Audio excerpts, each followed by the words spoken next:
자, 오늘 우리와 함께 계시는 하나님이라는 제목으로 함께 말씀 나누도록 하겠습니다. 임마누엘, 임마누엘에는 세 가지의 개념이 담겨 있습니다. 예수 그리스도가 참 하나님이시고 참 인간이시고 우리와 함께 계시는 분이시다라는 것이죠. 하나님의 아들이 인간이 되어서 그냥 우리 가운데 잠시 사시다가 여러 가르침을 남기고 떠나셨다고 해도 그렇게만 생각해도 참으로 놀라운 일인데 주님은 지금도 우리와 함께 계시는 임마누엘 하나님이시다라는 것입니다. 할렐루야. 자, 그러면 함께 있다는 것은 무슨 의미일까? 오늘 본문과 복음서를 통해서 함께라는 말은 우리가 예수님의 임재 안에 그렇게 주님과 함께 대화하고 주님께 배우고 매 순간순간 주님의 위로를 받는다는 뜻이라고 할 수가 있겠습니다. 예수 그리스도가 인간의 몸을 입으시고 오신 목적은 우리가 주님과 관계를 맺게 하기 위해서입니다.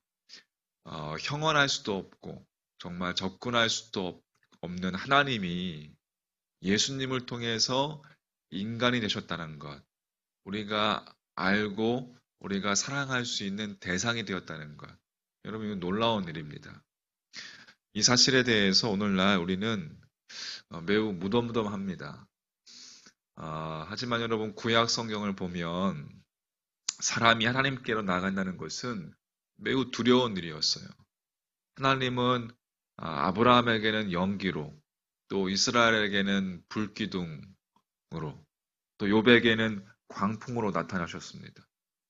하나님의 얼굴을 보여달라는 그 모세에게는 하나님은 네가 얼굴을 보면 그건 너는 죽을 것이다 하시면서 하나님의 등만 볼 수 있다고 그렇게 하셨습니다. 그런데도 시내산에서 내려온 모세의 얼굴이 어떻게 됐어요? 모세의 얼굴이 확 빛이 났어요. 눈부신 광채를 발했어요. 그래서 백성들이 모세를 쳐다볼 수가 없었습니다. 하나님은 그 정도로 여러분 크고 높으시고 우리가 가까이 할 수 없는 분이세요. 그런데 누구나 예수님을 통해서 예수 그리스도를 통해서 하나님을 만날 수 있다는 것이에요. 할렐루야. 여러분 두려워하거나 무서워할 필요 없이 하나님을 인격적으로 만날 수 있다는 것입니다. 여러분 이것이 형언할 수 없는 놀랍고 경이로운 일이 아닐 수 없죠. 하나님이 나의 삶에 들어오실 수 있다는 겁니다. 예수님은 우리와 함께 계시는 하나님이십니다. 믿으십니까? 성육신은 우리에게 하나님의 존재를 알려주는 것만이 아니라 예수님이 우리와 함께 계시고 우리는 예수님과 함께 있을 수 있다는 거예요. 그래서 이제는 우리와 함께 계시는 그 예수님과 함께 친밀한 우리가 인격적인 관계를 맺을 수 있다는 것. 이것이 참 중요한 것이죠. 우리의 마음과 우리의 삶에 하나님의 여러분 임재가 느껴져야 합니다. 우리가 예수님과의 친밀한 인격적인 관계를 맺기 위해서는 우리가 용기가 여러분 필요합니다. 예수님을 우리 삶에 받아들이려면 용기가 필요한데 적어도 세 가지 용기를 갖추어야 합니다. 하나는 세상의 비웃음을 감수할 용기가 여러분 필요합니다. 마리아가 임신한 것을 요셉이 알았을 때에 요셉은 조용히 끊고자 하였으나 천사가 나타나서 성령으로 잉태된 것이니 마리아 데려오기를 무서워하지 말라 하였습니다. 당시 체면과 명예를 중시하던 그 사회의 모든 사람이 이 아기의 출생 시기가 결혼한 후 10달 만이 아니라는 것을 알게 됩니다. 이미 임신했음이 밝혀진 거예요. 요셉의 친구들이 아마 그랬을 거예요. 너가 결혼 전에 임신시켰던지 마리아가 정조를 어겼던지 둘 중 하나야 라고 말할 것입니다. 아니야. 요셉은 내 말 좀 들어봐. 마리아는 성령으로 임신한 거라고. 친구들에게 진실을 이야기하지만 그 진실을 이해하지 못할 친구들이 이해하지 못할 것이고 요셉이 미쳤거나 혹은 속였거나 둘 중 하나라고 그렇게 생각할 것입니다. 속았거나 이 요셉의 경우처럼 많은 사람들은 이 기독교 신앙을 고백하는 것을 우리의 이 신앙 고백을 이해하지 못하고 멸시하고 조롱합니다. 어떻게 그죠? 신이신 분이 인간이 될 수 있어. 오늘날 역사적인 기독교 신앙을 고수하는 이들을 향한 이 조롱과 멸시는 점차 늘어만 가고 있습니다. 그냥 교회 다니는 사람 하면은 그냥 그죠? 선입견을 가지고 이렇게 봅니다. 이 모든 것에 여러분 당당하게 맞서려면 용기가 필요하다는 거예요. 세상의 평판에 맞설 용기가 필요하다. 두 번째는 내 마음대로 인생을 결정할 권리를 기꺼이 여러분 내려놓아야 한다는 것입니다. 자기를 부인하는 것.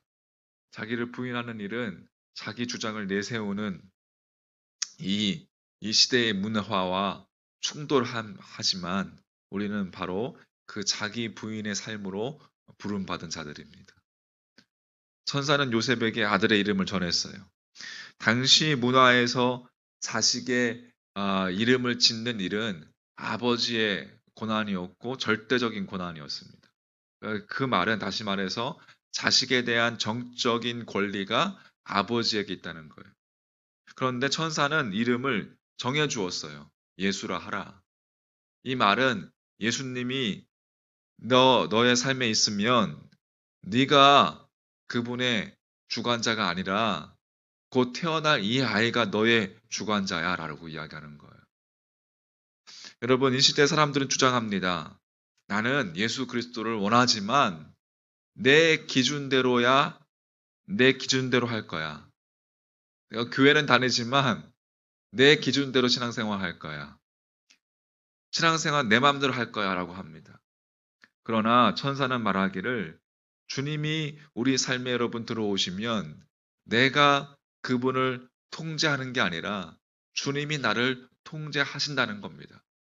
어? 자기를 부인하는 일, 여러분 그리스도인이 되려면 나를 부인하는 일, 용기를 내서 결단해야 합니다. 아무든지 나를 따라오려거든 자기를 부인하고 라고 성경은 우리에게 그렇게 이야기하고 있습니다. 예수님을 여러분 삶의 중심에 모시려면 무조건 순종해야 한다는 거예요. 주님이 우리의 이름을 지어주셔야 합니다. 그런 용기, 내가 결정할 권리를 내려놓을 수 있는 용기. 마지막으로 가장 근본적으로 내가 죄인이라는 사실을 인정하는 용기가 여러분 필요합니다. 자신이 죄인임을 인정하는 용기가 없이는 예수님을 인격적으로 알 수 없는 거예요. 21절 말씀에 하반절 말씀에 이는 그가 자기 백성을 그들의 죄에서 구원할 자이심이라. 예수님은 우리를 죄에서 구원하시기 위해서 우리를 용서하러 오셨습니다. 나머지는 다 여기서부터 시작이 되는 거예요. 그러니까 나는 죄인입니다. 다른 무엇보다도 용서와 죄 사함이 필요한 존재입니다. 어떻게 인정하시겠습니까? 여기서부터 여러분 시작되는 거예요. 그것을 인정하려면 큰 용기가 필요합니다. 옛 자아상을 버리고 옛 죄된 모습을 버리고 예수 그리스도를 통해서 새 사람이 되어야 하기 때문에 그렇습니다. 예수님께서 나의 삶에 가져다 줄 수 있는 게 많지만 이것이야말로 모든 것의 여러분 기초입니다. 죄인이란 사실을 인정하는 것. 내가 죄인임을 인정하는 것. 거기서부터 여러분 시작되는 거예요. 예수님께서 나를 구원하시기 위해서 겟세마네 동산에서 땀 흘려서 피땀 흘려 기도하시고 씨름하시고 고통스러운 죽음을 맞이했습니다. 주님은 죽을 수밖에 없는 연약한 인간이 되셔서 고난과 배반과 또 죽임을 당하셨어요. 그 모든 일을 여러분과 저를 위해서 당하시고 그것을 가치 있게 여기셨습니다. 상상할 수 없는 고통과 죽음을 주님은 여러분을 위해서, 당신을 위해서, 나를 위해서 사랑으로 맞이하셨다는 거예요. 그래서 우리가 어떻게 용기를 얻을 수 있습니까? 우리도 주님을 바라볼 때, 우리도 사랑으로 주님을 바라보는 것입니다. 할렐루야. 주님을 사랑함으로 용감하게 여러분 중심에, 여러분의 삶의 중심에 모시고 주님을 바라볼 때에 주님은 우리와 함께 계시고 삶 가운데서 영원히 함께 있을 것입니다. 할렐루야. 참 하나님이시고 참 인간이시고 우리와 함께 계시는 임마누엘 대신 주님, 예수 그리스도. 그 주님의 임재 안에서 주님과 대화하고 주님과 함께 주님께 배우고 여러분 매 순간순간 주님의 인도하심과 위로 가운데 오늘도 승리하는 하루가 되시기를 주의 여러분을 간절히 축원합니다. 할렐루야. 용기를 가지십시오. 세상의 멸시를 감수하고 내 삶의 권리를 내려놓고 주님께 내 삶을 양도하고 맡겨드리고 주님 앞에 내가 죄인임을 인정하며 나아갈 때 여러분 우리 삶의 가장 작은 것 하나하나 주님께서 분명히 인도해 주실 줄 믿습니다. 믿음을 가지세요.